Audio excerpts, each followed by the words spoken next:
Hello everyone, welcome to my channel H D Orion. हम पढ़ रहे हैं accountancy for class 12 T S Grewal की टेक्स्ट बुक से 2022 edition chapter 9 company accounts accounting for share capital. और इस वीडियो में हम पढ़ेंगे questions related to forfeiture and reissue of shares which were allotted on pro rata basis and when all the forfeited shares are not reissued. So let us see some questions from the textbook. Question number 93. Max Limited invited applications for 2 lakh equity shares of rupees 10 each to be issued at 20% premium. 20% premium मतलब face value का 20%, that is 2 rupees. The money payable per share was on application rupees 5, on allotment rupees 4, which is including rupees 2 premium. First call of rupees 2 and final call rupee 1. Applications were received for 2,40,000 shares and allotment was made as first category 2 applicants for 1 lakh shares in full. Second category 2 applicants for 80,000 shares rupees 60,000 shares. 60,000 shares. Category 3 2 applicants for 60,000 shares 40,000 shares. Now applicants for 1,000 shares falling in category 1 and applicants of 1,200 shares falling in category 2 failed to pay allotment money. These shares were forfeited on failure to pay first call.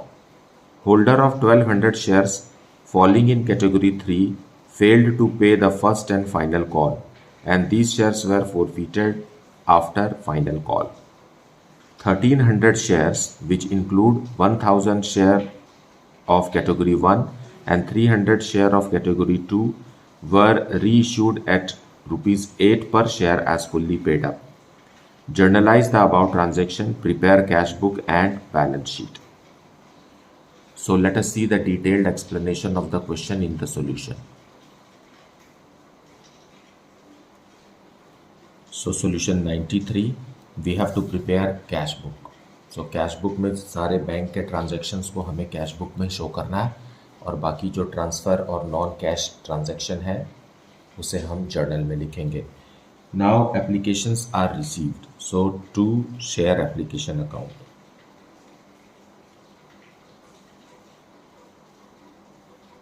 वैसे तो company के पास 2 lakh equity shares हैं और application आ रहा है 2,40,000 equity shares के लिए और एप्लीकेशन मनी है रुपीज़ 5 पर share. So 12 lakh rupees will be received.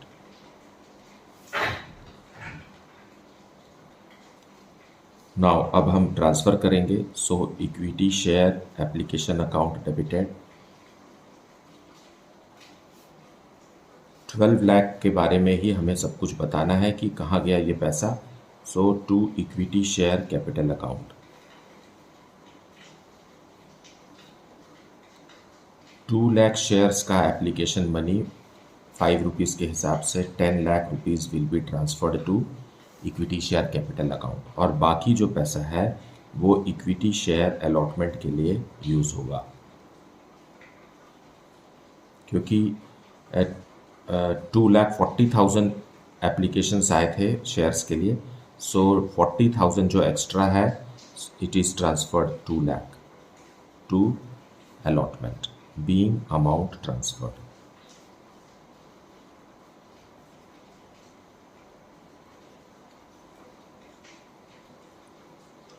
Now allotment money will be made due because it is a non-cash transaction, so it will be recorded in journal. So equity share allotment account debited to equity share capital account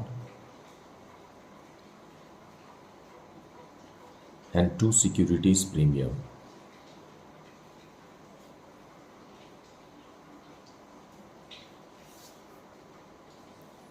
fine. So है तो हमारे पास 2 lakh shares ही, allot भी 2 lakh shares ही हुए हैं and what's this, it is 4 rupees per share. So 2 rupees capital का है और बाकी का 2 रुपीज़ सिक्योरिटीज प्रीमियम का है, because it is issued at 20% premium. So 10 rupees का शेयर है, उसका 20% 2 rupees. So securities premium is of 2 rupees. So 4 lakh 4 lakh और यहाँ 8 lakh. It is 2 lakh into 4. Fine. Being due with premium.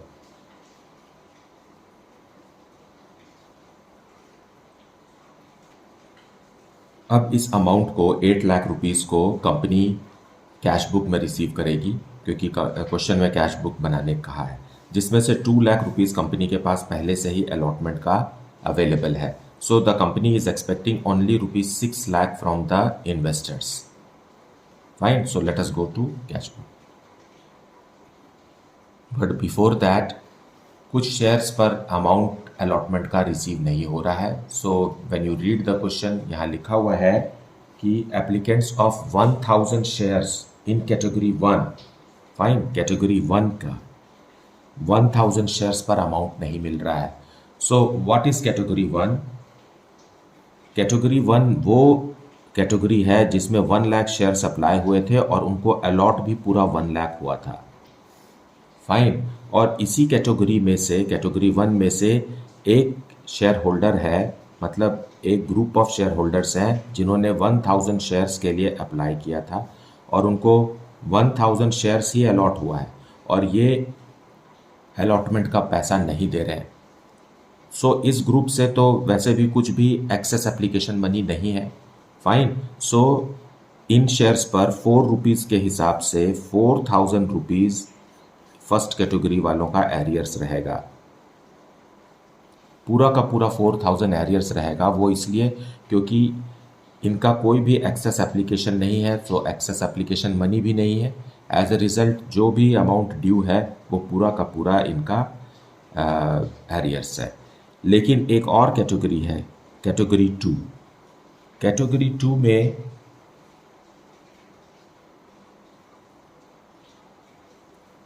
80,000 shares के लिए अप्लाई हुआ था, तो अलॉट हुआ था 60,000 शेयर्स. फाइन. सो इसको आप अगर रिड्यूस करें, चारों ज़ीरो काट दीजिए, तो बचता है 8 एंड 6. 8 शेयर अप्लाई हुआ था तो 6 शेयर्स अलॉट हुए. इसको भी आप 2 के टेबल से डिवाइड करेंगे तो आएगा 4 शेयर्स अप्लाई किया था तो 3 शेयर्स रिसीव हुआ. अब इसी कैटेगरी से, कैटेगरी 2 से, there is one share holder applicants of 1200 shares, मतलब उसने अप्लाई किया था 1200 शेयर्स के लिए, तो उसे मिला क्या होगा? 1200 into 3 divided by 4, that is equal to 900 shares मिला होगा उसे. 1200 के लिए एप्लीकेशन मनी भेजा उसने. Application money is how much? 5 rupees. So 5 rupees के हिसाब से 1200 को मल्टीप्लाई करेंगे तो 6000 रुपीज़ उसने कंपनी को भेजा और 900 शेयर्स मिले तो 5 रुपीज़ के हिसाब से 4500 रुपीज़ का उसे अलॉटमेंट हुआ. फाइन. अब यहाँ एक्सेस एप्लीकेशन मनी क्या है फिर? Access is 6000 minus 4500. सो इस कैटेगरी में इन शेयर होल्डर्स का कितना एक्सेस एप्लीकेशन मनी है? 1500 rupees is the excess application money for them. Fine. Now on allotment इनके 900 शेयर्स पर 4 रुपीज़ के हिसाब से 3600 रुपीज़ ड्यू है ना. अप्लाई 1200 किया था लेकिन अलॉट तो 900 हुआ है. सो अलॉटमेंट मनी जो है वो 900 अलॉटेड शेयर्स पर ड्यू होगा. It is how much? 3600 rupees. और ये अमाउंट नहीं दे रहे हैं, लेकिन उनका एक्सेस एप्लीकेशन मनी हम यहाँ एडजस्ट करेंगे. फाइन. एडजस्ट करने से हमको पता चलता है कि इनका एरियर्स कितना है? 2100 रुपीज़ का है.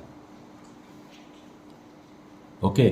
सो कंपनी को एक्सेस एप्लीकेशन मनी एडजस्ट करने के बाद भी 4000 रुपीज़ और 2100 rupees, 4,000 plus 2,100 rupees, that is equal to 6,100 rupees total arrears है at the time of allotment. So this much money will also not be received in the bank.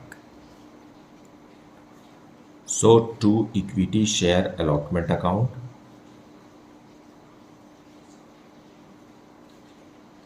₹8,00,000 company ने due किया था, उसमें से ₹2,00,000 एक्सेस एप्लीकेशन मनी का adjust किया। अब first category और सेकेंड कैटेगरी में से भी कुछ एरियर्स अमाउंट निकल के आया, जो अभी अभी हमने कैलकुलेट किया, वो है ₹6,100। So this much amount, that is ₹5,93,900 will be received on allotment. Now, equity share first call account debited to equity share capital account.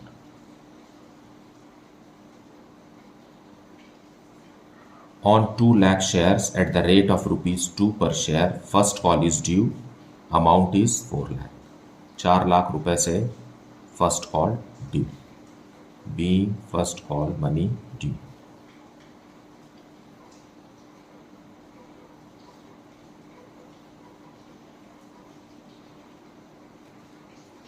लेकिन फर्स्ट कॉल के समय भी हमारे पास एरियर्स हैं related to first category, related to second category and related to third category.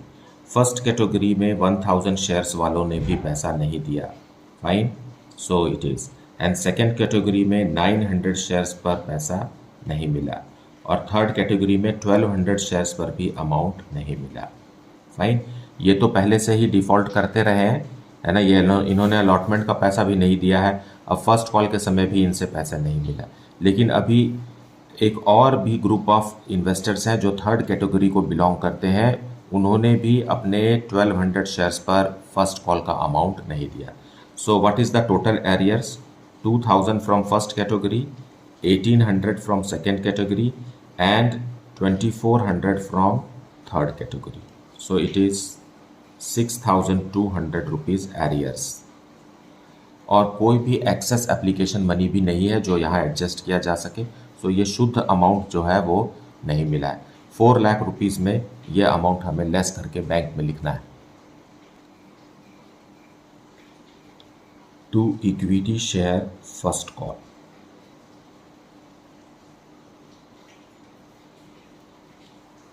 ₹4,00,000 due किया गया था और एरियर्स अमाउंट है 6,200, so the amount is 3,93,800.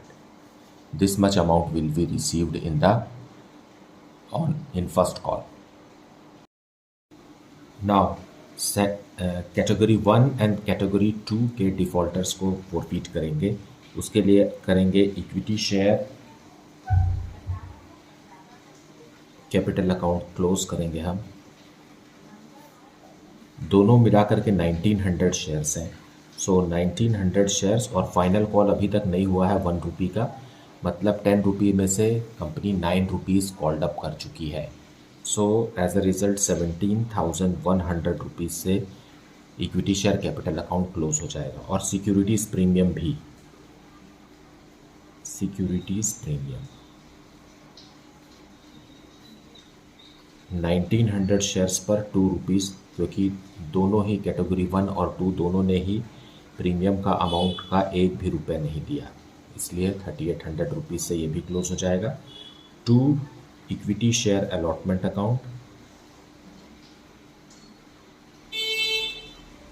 Equity share allotment account है 6,100 का, जो हमने अभी वर्किंग नोट में बनाया है। और to equity share first call 1,900 into 2 rupees से है और पूरा का पूरा 3,800 रुपीज़ नहीं मिला। फाइन, अब जो अमाउंट मिल गया है उसे हम लिखेंगे इक्विटी शेयर फॉरफीचर अकाउंट में,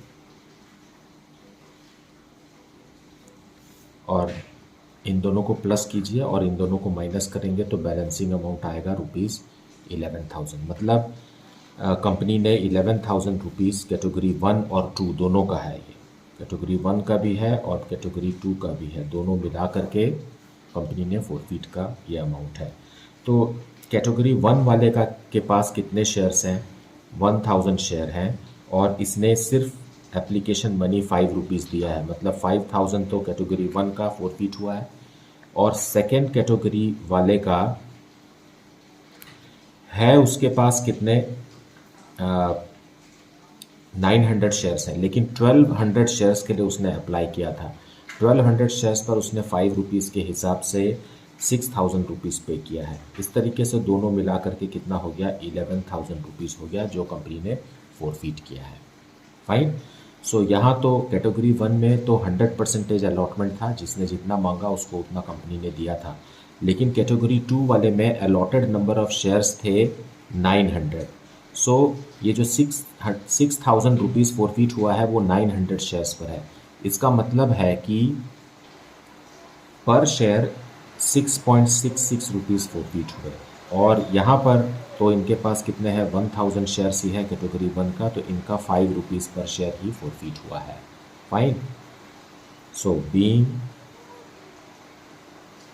1,000 equity shares of category 1 and 900 equity shares of category 2 forfeited before final call। अब फाइनल कॉल मनी ड्यू करेंगे, उसके लिए लिखेंगे equity share second and final call.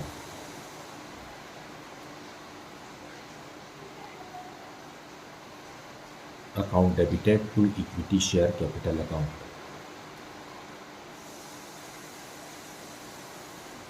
So company के पास 2 लाख शेयर्स थे, उसमें से कंपनी ने 1900 शेयर्स फोरफीट कर लिए और 1 रुपी है फाइनल कॉल का।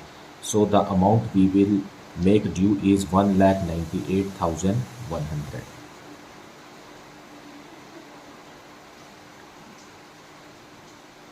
Being final call money due.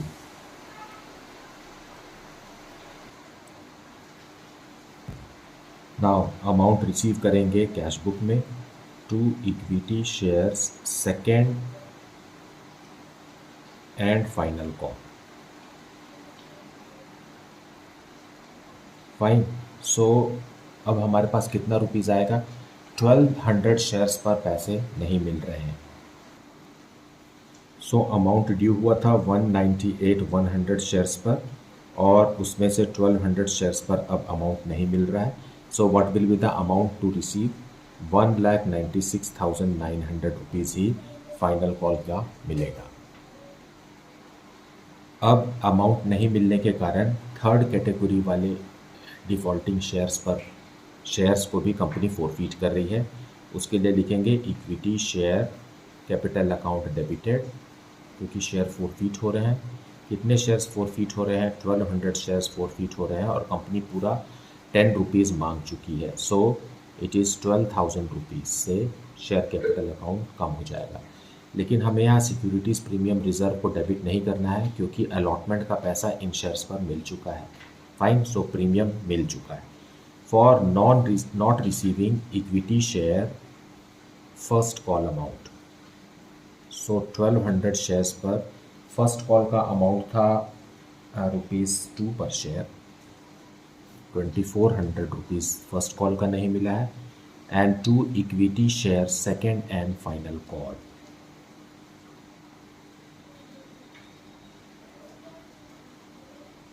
₹1 के हिसाब से 1200 रुपीज़ और नहीं मिला है। तो बाकी जो अमाउंट मिला है, मतलब अलॉटमेंट तक का जो अमाउंट मिला है, वो कंपनी फोरफीट कर लेगी equity share forfeiture account. Fine. So 1200 shares पर 3 रुपीज़ नहीं मिला, मतलब 7 रुपीज़ मिल चुका है। सो 8,400 rupees. Being 1,200 equity shares of third category forfeited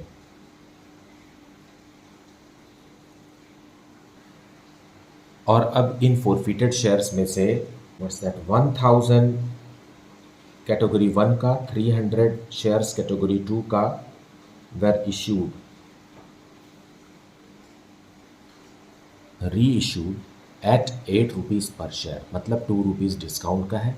हम ये जो थर्ड कैटेगरी के शेयर्स को फोरफिट किए हैं, इनमें से कोई भी शेयर अभी फ़िलहाल री इशू नहीं हो रहा है। सो इसमें से कोई भी अमाउंट हमें डिस्काउंट के लिए यूज़ नहीं करना है।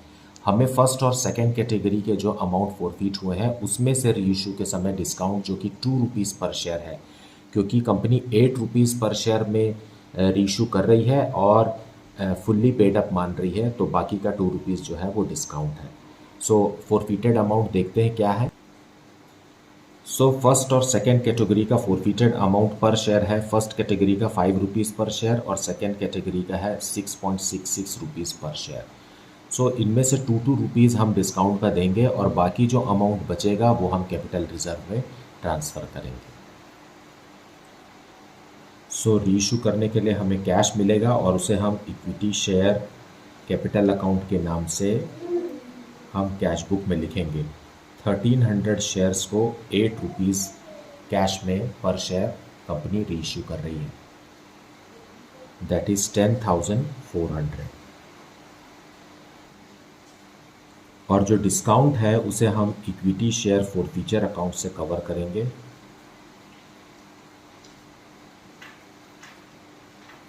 To equity share capital account. 1300 shares reissue हो रहा है और 2 रुपीज़ डिस्काउंट है, सो 2600 इज़ अवर डिस्काउंट। उसकी एंट्री हमें यहाँ करना है क्योंकि ये नॉन कैश आइटम है। Being discount on reissue of 1300 shares. अब बाकी का जो अमाउंट है जो इक्विटी शेयर फोरफीचर में है उसे हम ट्रांसफ़र करेंगे,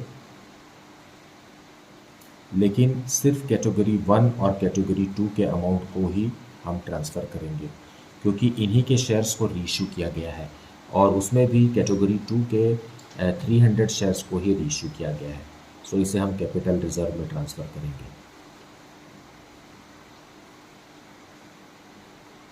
ओके, सो अब अमाउंट क्या होगा, देखिए 1000 शेयर्स पर कंपनी ने फोरफिट किया है 5 रुपीज़ पर शेयर के हिसाब से, तो पूरा का पूरा 5000 रुपीज़ है हमारे पास और इसमें से पूरा 1000 शेयर रीइश्यू हुआ है, तो पूरा 5000 रुपीज़ हमको कंसिडर करना है। फाइन। और दूसरा जो कैटेगरी है उसमें से वो कैटेगरी था 900 शेयर्स का। 900 शेयर्स पर 6.66 रुपीज़ फोरफिट हुआ था, मतलब ये 6000 रुपीज़ फोरफिट हुआ था। Fine, 6000 rupees. और इसमें से हम 300 शेयर्स के लिए ले रहे हैं, 300 शेयर्स के लिए, तो 300 शेयर्स इंटू 6.66 करेंगे तो आएगा 2000 rupees. So total amount available for discount is 7000। अब इस 7000 में से हमने डिस्काउंट कितना अलाउ कर दिया, डिस्काउंट अलाउ कर दिया 2600। सो इसे लेस कर दीजिए, 2600 लेस करने से 4400 बचता है जो हमें कैपिटल रिजर्व में ट्रांसफ़र करना है। Being transferred to capital reserve, being gain transferred.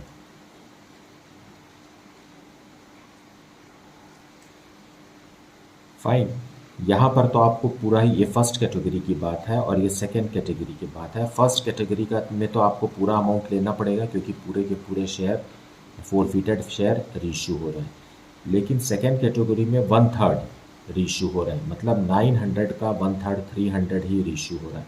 So amount का भी 1/3 लीजिए, 6000 का 1/3 2000। सो इस तरीके से कंपनी 7000 रुपीज़ डिस्काउंट का बनता था, जिसमें से 2600 रुपीज़ ही डिस्काउंट के लिए गए। सो बाकी जो बैलेंस बच गया that is gain, it is transferred to capital reserve. So अब कैश बुक को भी क्लोज कर देते हैं। यहाँ ग्रैंड टोटल आएगा 23,95,000 और क्रेडिट में भी 23,95,000 लाने के लिए हमें यहाँ लिखना है bye balance closed down. This is the balancing figure, 23,95,000. That's it. Now अब हम बैलेंस शीट बनाएंगे. बैलेंस शीट बनाने से पहले हमें नोट टू अकाउंट बनाना है और फर्स्ट है शेयर कैपिटल. शेयर कैपिटल में फर्स्ट है authorised capital.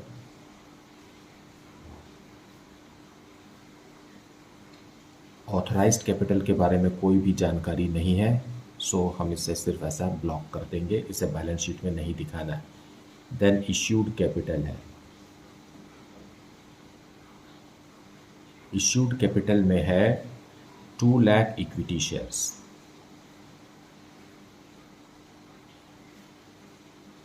of ₹10 each. So it will be how much? 20 lakh.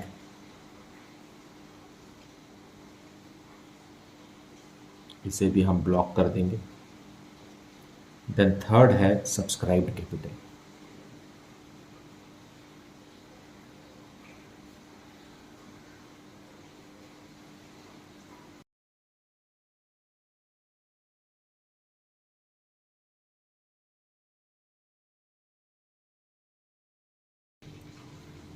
So subscribed capital बचा है 1,98,200 इक्विटी शेयर्स ऑफ ₹10 ईच के हिसाब से. यह हो गया 19,82,000. और इक्विटी शेयर फॉरफीचर अकाउंट में थर्ड कैटेगरी का जो हमने 1,200 शेयर्स फॉरफीट किया उस पर ₹7 के हिसाब से यह आ गया 8,400. और सेकेंड कैटेगरी का भी अमाउंट बचा हुआ है, मतलब सेकेंड कैटेगरी के फॉरफिटेड कितने शेयर्स हैं? 600 शेयर्स हैं और उस पर ₹6.667 पर शेयर फॉरफिट हुआ है. सो इस तरीके से ये हो गया ₹4,000. दोनों को ऐड करके हमें इक्विटी शेयर फॉरफीचर के नाम से लिखना है, दैट इज़ 12,400. अब आप इसे ग्रैंड टोटल कीजिए और यह अमाउंट है 19,94,400. और यही अमाउंट है जिसे हमें बैलेंस शीट में शेयर कैपिटल के हेड में शो करना है. सेकेंड नोट्स टू अकाउंट में हमें बनाना है reserve and surplus. Reserve and surplus में पहला है सिक्योरिटीज प्रीमियम.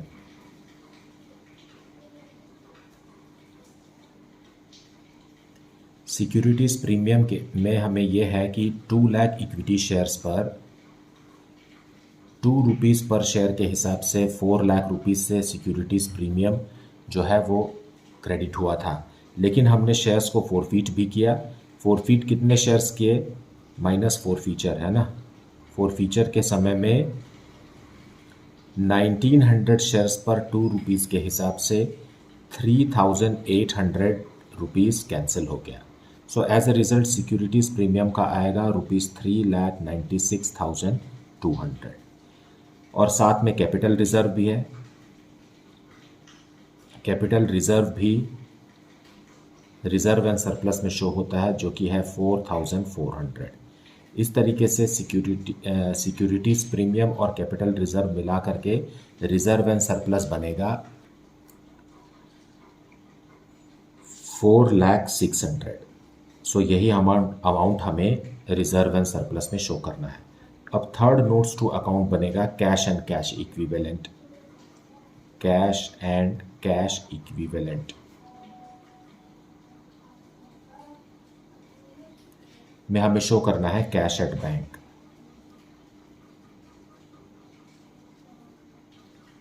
और कैश एट बैंक हम कैश बुक से लेंगे और जिसका अमाउंट है 23,95,000. और यही अमाउंट हमें बैलेंस शीट में शो करना है. अब हम मैक्स लिमिटेड के लिए बैलेंस शीट बना सकते हैं. So balance sheet of Max limited as at date is not given to us and we have to prepare balance sheet as per schedule 3 part 1 of the Companies Act 2013. So let us see. So first item आता है equity and liabilities और इसमें लिखना है हमें. First item आता है share holders fund और शेयर होल्डर्स फंड का फर्स्ट आइटम है शेयर कैपिटल, और इसके लिए हमने नोट 1 तैयार किया है और इसका फाइनल अमाउंट आया है 19,94,400। और दूसरा आइटम आता है शेयर होल्डर्स फंड में, जिसके लिए हमने नोट 2 तैयार किया है, वो है रिजर्व एंड सरप्लस, और इसका अमाउंट है 4,06,000। बस इतना ही आइटम हमें बैलेंस शीट में लायबिलिटी साइड शो करना है। इसको हम ग्रैंड टोटल करेंगे, यह आएगा 23,95,000। This is the total of liabilities side. अब सेकेंड पार्ट है इसका एसेट साइड, जिसमें हम फर्स्ट शो करेंगे करंट एसेट। करंट एसेट में हम शो करेंगे कैश एंड कैश इक्विवेलेंट।